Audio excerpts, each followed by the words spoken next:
حديث كان مركا وكسو قارو إن آد عريري ودن إلودو إن آد ولو ودن إلودو ووح والبخ. السلام عليكم ورحمة الله وبركاته. ما أنت وحا إذين وذا حديث بشارة وين حنبارسن waxaan rajeynayaa markaad fiidowgan dhammaysato xadiiskan ila dhagaysato in aadan dhib dambe aadan dareemayn oo dhib kastoo ku dareema khayr u niyeysanayso. xadiiskan haddaad ila dhagaysato walaalaha u sheergaree si ajarka iyo khayrka u farabato. nabigeena calayhi salaatu wasalaam wuxuu yidhi isagoo inoo bishaaraynayo xadiiskan inoo tilmaamaya faa'iidada uu leeyahay wuxuu yidhi nabigu calayhi salaatu wasalaam ما يصيب المسلم من نصب ولا وصب ولا هم ولا حزن ولا أذى ولا غم حتى الشوكة يشاكها إلا كفر الله بها من خطاياه. وحي النبي عليه الصلاة والسلام قفك مسلم كأي أرمها لكم الرعان إلا وحيؤتها ذنب داف وإله سبحانه وتعالى ذنوبتي سأيك دافا. الله أكبر. قفك مسلم كابيوري النبي عليه الصلاة والسلام يعني ما dareemo نصب ما dareemo نصبku waa maxay waa tacab iyo daal ma dareemo maanta dhan buu soo shaqeynaya soo rafaaday adduunyada ku tabcaanay wuu daalay daalkaasi waxay u tahay dambi dhaaf. Allahu akbar. wuxuu nabigu calayhi salaatu wasalaam wasab ma dareemo adam yani xanuun marad ma dareemo oo qofka muslimka ay ma xanuusto ilaa hadduu xanuusto xanuunkaasi wuxuu u yahay dambi dhaaf.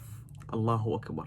wuxuu nabigu calayhi salaatu wasalaam qofka muslimka ay hammi ma galo oo arin mustaqbala oo mustaqbalka ku soo wajahan kama yani kuma hamiyo oo mahmuun ma noqdo oo wax soo socda kama fikro illa fakarka yare hamiga yare qofka muslimka gelayay wuxuu u yahay dambi dhaaf.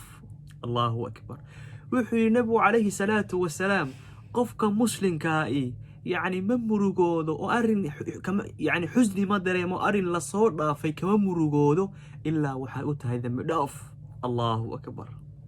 وحي النبي عليه الصلاة والسلام ولا أذى نب أو دن قفك مسلم كاكم دعضو إلا هدي قفك مسلم كنب وكدعو نب كاسي وحي هذا مداف.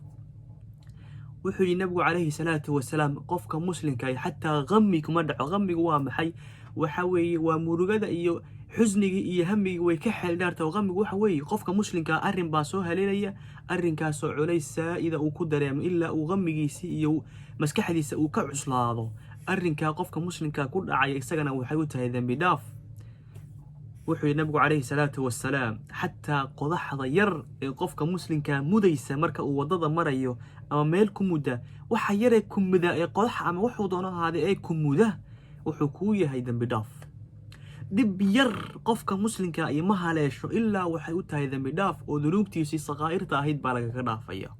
Allahu akbar. bal bishaarada ka war intee jeer binu dambaabayna maalinkii imse dunuuba inaga dhacaysa oo aynan garanayn waxa soo dunuuba waxa ilaahay subhanahu wa ta'ala inaga dhaafaya dhibaatooyinka yar ee imtixaanka yar adduunyada lagu imtixaamayo walwalka hamiga ciriiriga xanuunada yar xanuunsanayno khayr ba inoo yihiin oo ilaahay subhanahu wa ta'ala dunuubteena ayuu ku dhaafaya.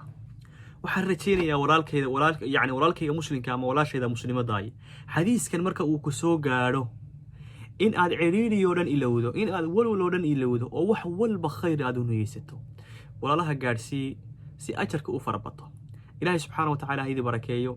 Assalamu alaykum wa rahmatullahi wa barakatuh.